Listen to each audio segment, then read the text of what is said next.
Right.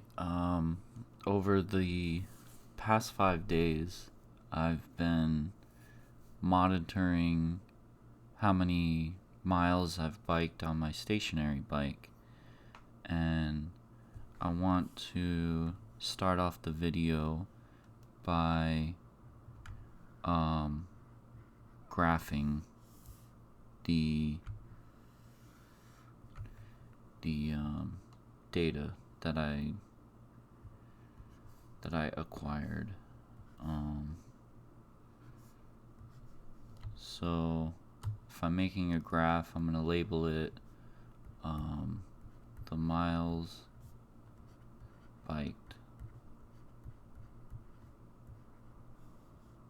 and I'm going to put in parentheses each day.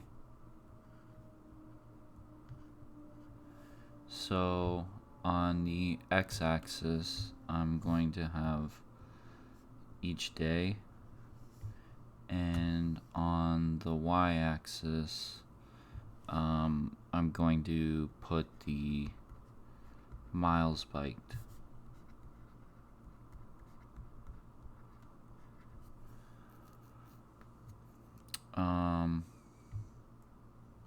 So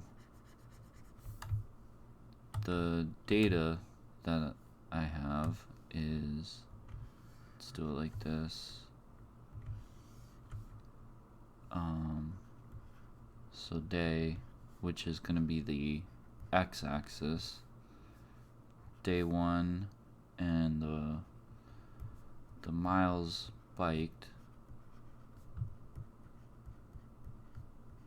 will be the y-axis,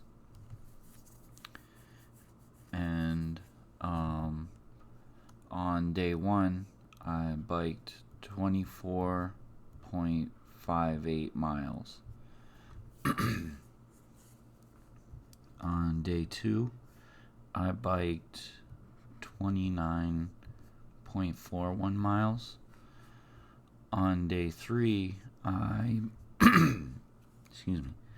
On day 3 I biked 0 miles. I took a break that day and didn't bike. On day 4 I biked 30.63 miles, and on day 5 I biked 21.26 miles. So the graph is gonna be split here. I'm going to have 20, 25, and 30 miles. So it's not to scale, it's a broken scale, but just to help visualize what happened here.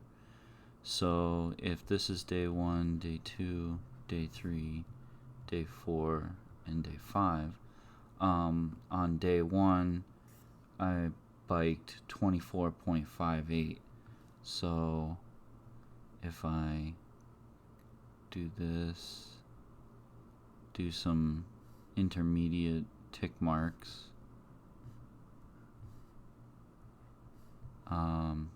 I'd say it's about right here, maybe, roughly speaking. This is just to get a kind of a visual representation of the data. On day 2 I biked 29.41 miles, so that's probably closer to right here. On day 3 it's 0, so it's all the way down here. On day 4 is 30.63. It's probably almost right on that point right there. And on day 5 I biked 21.26. That's probably right around here. So there's the graph, a graphical representation of how many miles I biked each day. So one thing that I want to look at, one thing I want to think about today is there an equation, or what is the equation that describes these points? You could treat it kind of like a dot to dot and say like, oh, maybe the graph of it looks something like this, comes down, touches there, and then comes back up, and then comes back down. I mean, you could find an equation, and I probably will make a video to find the exact equation that fits given a certain amount of points. However, this equation may not give us as useful information as we may want to know. Say we wanted to make a prediction about how many miles I'll bike on the 6th or 7th or nth day, and using this equation may seem like the best way to do that, because if you give it the exact points on each day, you would expect it to give you the exact next point. Maybe it comes up and goes right there.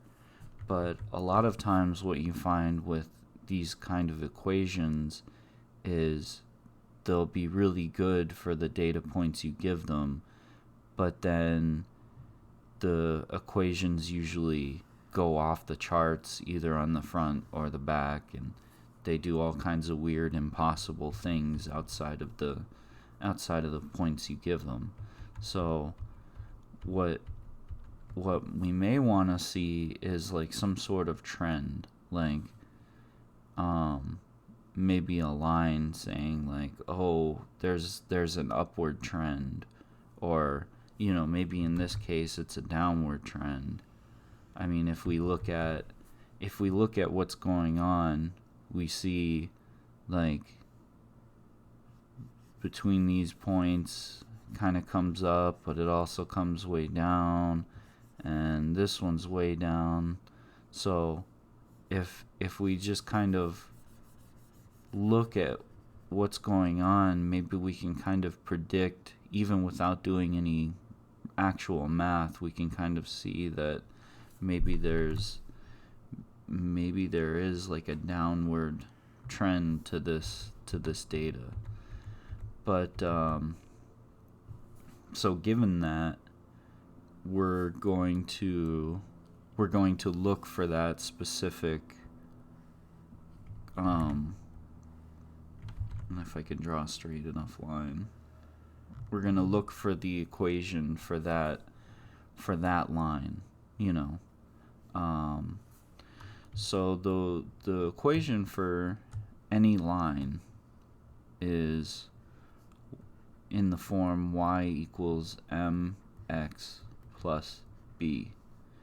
So the x value is given by the x-axis, and in this case it represents the day.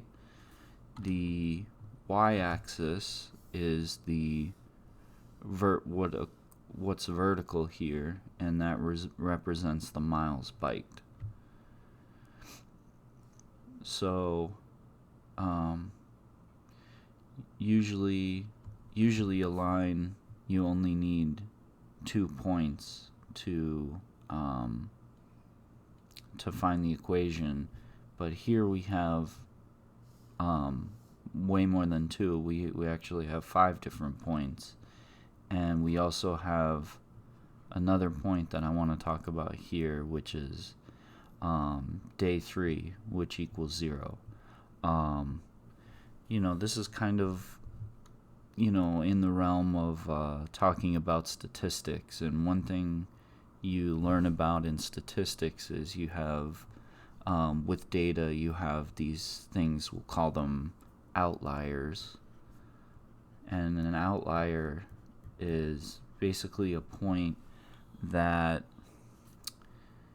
isn't really representative of or is outside of a certain deviation on the line.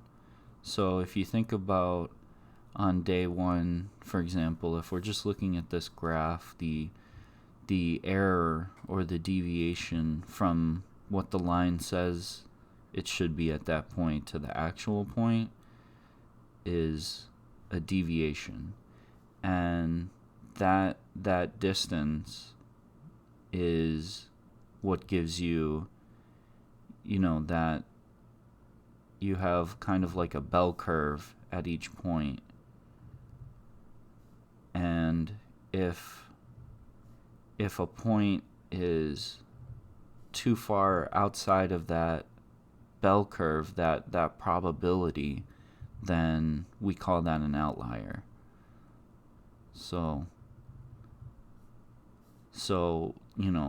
it and really what this comes down to is, for me, what I want to see in the data. Do I want to see this line get skewed because I didn't bike that day? Like, is that a good representation or a good way to predict, how many miles I bike while, on the days that I actually bike? And in my opinion, the days that I don't bike aren't representative of how many miles I'll bike on the days that I do bike. So for me, I'm going to treat this day as an outlier, and I'm not going to have it factored into the equation for the line. So back to what I was saying about how having too many points. So our main goal is to find the numbers m and b. X and y are not constant, they vary. That's why we call them variables. Now m and b are constants, we just don't know what they are yet, so we're labeling them m and b. So these are unknowns, these are unknowns. X and y are actually known on specific days. We know what x is right here, it's day 1. We know what x is here, it's day 2. We know it's day 3 and day 4. And similarly, we know what y is when it's here. Then we know it's 24 point whatever, and right here we know it's 29 point whatever. These y and x are actually known for a given point. What isn't known is what m and b are, which determine the slope of the curve and actually like the height of the curve. But we can do what we normally do when we have some data and we know the equation. We can just plug in these numbers. So I'll go ahead and do that. Let me zoom out a little bit here so I can see. So we know, let's look at day 1. We know the y value, which is 24.58. So we know that's equal to m times our x value, which in this case is the day. So it's m times 1. And then plus b. We know it's some unknown value b. And similarly, if we look at day 2, we know that 29.41 is equal to m times x, which is day 2, plus b. I'm gonna skip day 3 because I don't want to have that outlier skew the curve of my graph. I'm gonna skip to day 4. So I know on day 4 that I biked 30.63 miles, and that's m times day 4 plus b. And then on the 5th day, I biked 21.26, and this is m times day 5 plus b. Okay. Okay, so what I'm going to do now is I'm going to start doing some linear algebra. I'm going to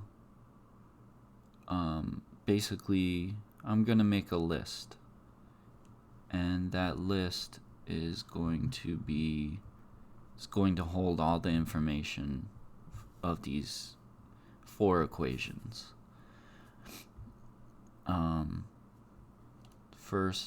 The first list is going to hold all the coefficients of m and b, and the coefficients are just the constant values multiplied by the unknowns. And right here you can just think of b as being multiplied by 1 each time. So in this list, I'm just going to write the coefficients. We have 1 and 1 for the first. I'm just going to make 1 and 1. Then for the next equation, we have 2 and 1. And then in the third equation, we have 4 and 1.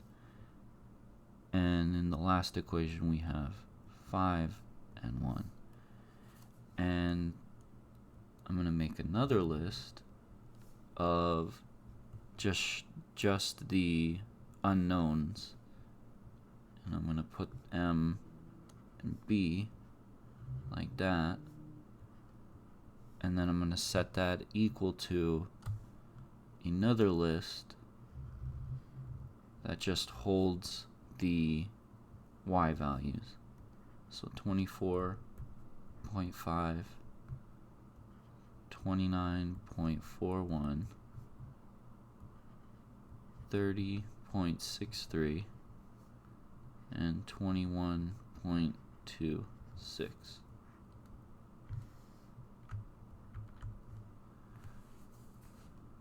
Okay. So this list I'm going to label A, capital A.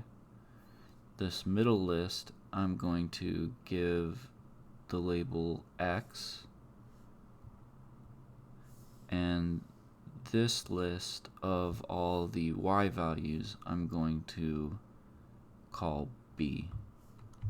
So encoded in these 3 lists is all 4 of these equations.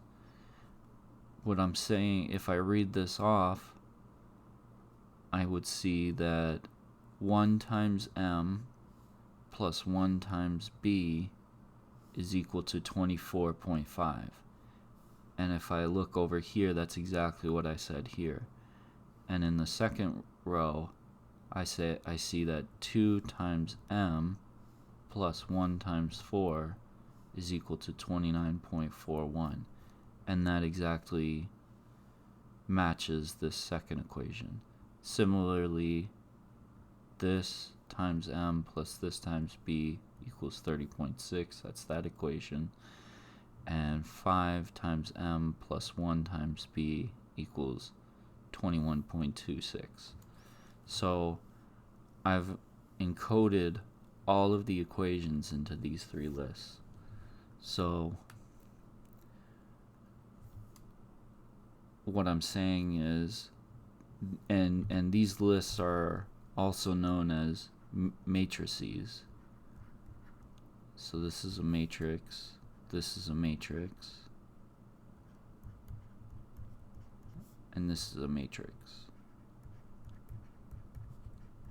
And so what I'm saying is matrix A times matrix X equals matrix B.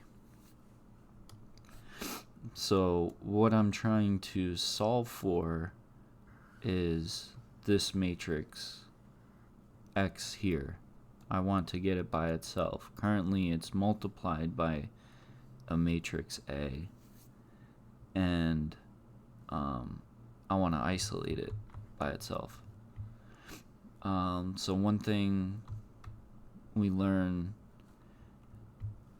so like the main problem we have is, as I've mentioned before, we have too many. We have 4 equations with 2 unknowns. So we have more equations than we have unknowns. We want to get this into the form where there's only 2 equations and 2 unknowns. So to do that, we are going to multiply both sides of this equation by something that turns it into a 2 by 2 solution. Because right now we have a matrix that has 4 rows and 2 columns. If we had a matrix with 2 rows and 2 columns, we would have we would only have 2 equations instead of 4. Similarly, if this matrix only had 2 rows, it would only be 2 equations instead of 4 equations. So a way that we can do that is if we look at just the variable name, or the matrix names, we can take what's called the transpose of A. We can multiply A transpose by A, and then X, and then whatever we do to one side of the equation we have to do to the other side. So we would have to multiply the A transpose by B. Now let's just see what happens when we do that. So we have matrix A, which is 1, 2, 4, 5, and 1, 1, 1, 1. Now the transpose of a matrix is just, you take this corner as a pivot point and you mirror the matrix along that pivot point. So that looks like this. You have 5, 4, 2, 1, and then you have 1, 1, 1, 1. So it's the same matrix, it's just flipped horizontally, flipped onto its side. And what you end up with, to multiply 2 matrices together, you take this column times this row. Well, we're gonna go this column times this row equals the value in here. So let's look at that. If we have 1 times 1, so the first part is 1 times 1, and we're going to add the second number, 2 times 2, and then we're going to have the third number, 4 times 4, and then we're going to add 5 times 5. So that's the value for here, and that gives you 46. Then the the next number is going to be this column times this row to give you this point. And that's 1 times 1. That's this number times this number, plus 1 times 2, which is this number times this number, and then you have this number times this number, plus 1 times 5. And all of that goes into here, and you get the number 12. And then for this number down here, we had this column times this row, and you find it's the exact same thing as we got here. It's 12 as well, because it's 1 times 1 plus 2 times 1 plus 4 times 1 plus 5 times 1. 5 plus 4 plus 2 plus 1 equals 12. And for the last value here, it's just this column times this row. So it's just 1 times 1 plus 1 times 1 plus 1 times 1 plus 1 times 1. You end up with 4. So now we have a new matrix. We have a 2 by 2 matrix, and it was the matrix A transpose times A. So that's the matrix A transpose A. So if we have, again, just to write the matrix labels, we have AX equals B, and now I've just done A transpose A, which is this matrix, and now I need to find what A transpose B is.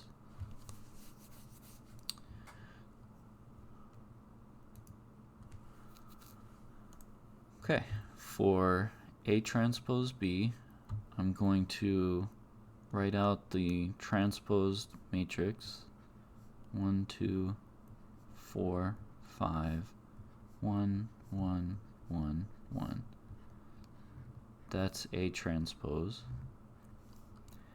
And matrix B is just that list of Y values, 24.58, 29.41, 30.63, and 21.25. So now I'm going to multiply these two matrices together, and the first value in the matrix, the combined matrix, is going to be this column times this row to give me that value. And if you do that, you get 24.58 times 1 plus 29.41 times 2 plus 30.63 times 4 plus 21.25 by 5. You end up with 312.17. And the second value in the combined matrix is this column times this row. So it's just adding up 24.58 times 1 plus 29.41 times 1 plus 30.63 times 1 plus 21.25 times 1 to give you 105.87. So that is the matrix A transpose B. So right now what we have is we have the matrix A transpose A, which is 46, 12, 12, and 4 times x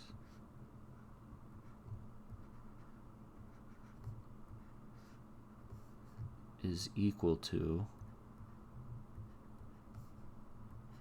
A transpose B, and A transpose B we said was 312.17 and 105.87. So now this new equation has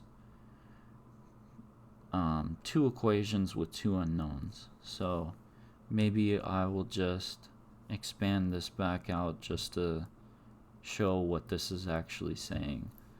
What it's saying is, if we wanted y equals mx plus b,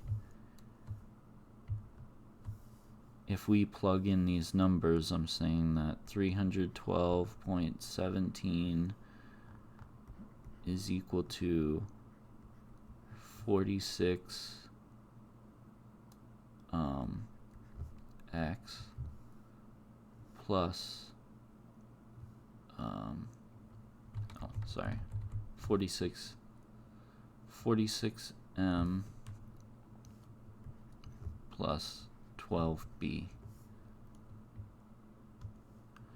And what it's also saying is that 105.87 is equal to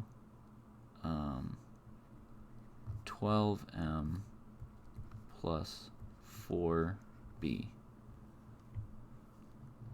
So those are what this is why, looking at it like this, we see we have two equations with two unknowns. So we could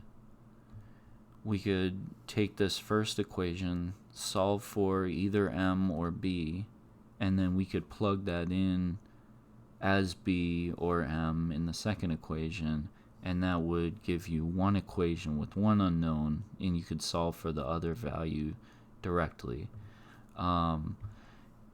That's one way of doing it. Another way is to continue using linear algebra, which has an idea of taking the inverse of a function, of a matrix. Basically, what an inverse matrix would do, similarly to if we're talking about just scalar values, if I took a number and I took its inverse, let's just say n, took a number n, and then we multiplied it by its inverse. Well, the inverse of a number is just equal to 1 over that number. So if we took a number and multiplied it by its inverse, so n times n inverse is equal to 5 times 1 over 5, that equals 5 divided by 5, and anything divided by itself is equal to 1. So there's an idea of an inverse of a matrix, and for a 2 by 2 matrix, it's pretty easy to find its inverse. The inverse, it's not completely obvious like how to get the inverse, but there is a rule. What you do is you take something called the determinant, which you take this value multiplied by this value and subtract this value times this value. You get 46 times 4, and you subtract 12 times 12. That is equal to what I'm calling the determinant of the matrix. I'm going to call this matrix M. So the inverse, M inverse, is equal to 1 over the determinant of M times, you have to switch these two numbers, times 446, and then these two are the negative values of each other. So it's negative 12, negative 12. So all told, it's 1 over 40 times this matrix, 4, negative 12, negative 12, 46. And this ratio out here can get distributed to each of these values, just leaving you with 1/10, negative 3/10, negative 3/10, and 23/20. Oops.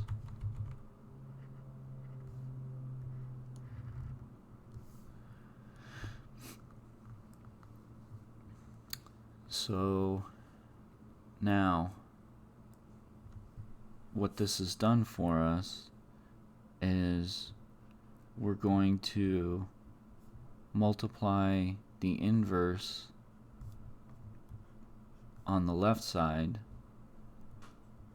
and so we're going to have to multiply the inverse by the right side. This I'm going to call uppercase B, because we took a transpose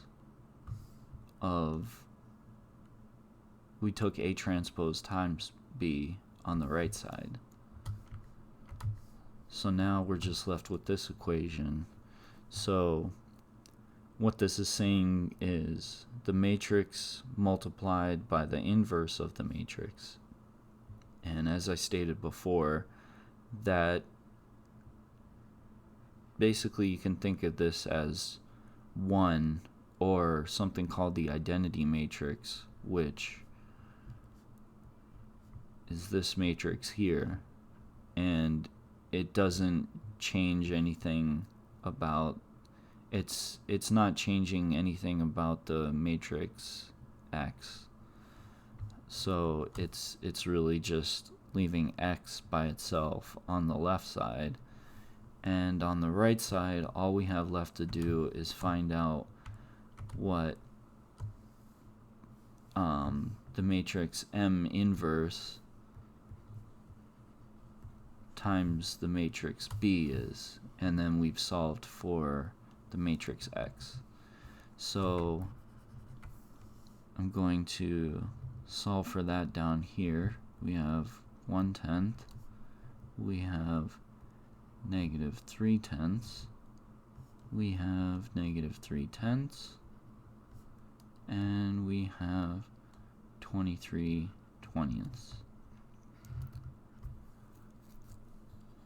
So, and that is being multiplied by the matrix B, which is up here. So that is the matrix 312.17 time up and 105.87. So multiplying these two matrices together, you have 312.17 divided by 10 minus 105.87 times 3 divided by 10. and you get negative 0.544, roughly speaking, and you get negative 312.17 times 3 divided by 10 plus 105.87 times 23 divided by 20. You actually get a number pretty close to 28, which is 28.100. And so what I'm saying is that x equals m inverse times b. The matrix X is M and B, and that's equal to this matrix here, which is negative 0.544 and 28.100. So, just reading this off, I see that M is equal to negative 0.544 and B is equal to 28.100. So I've solved for the values M and B after that first equation, which said that y is equal to m, in this case negative 0.544 times x, plus b, which is 28.100.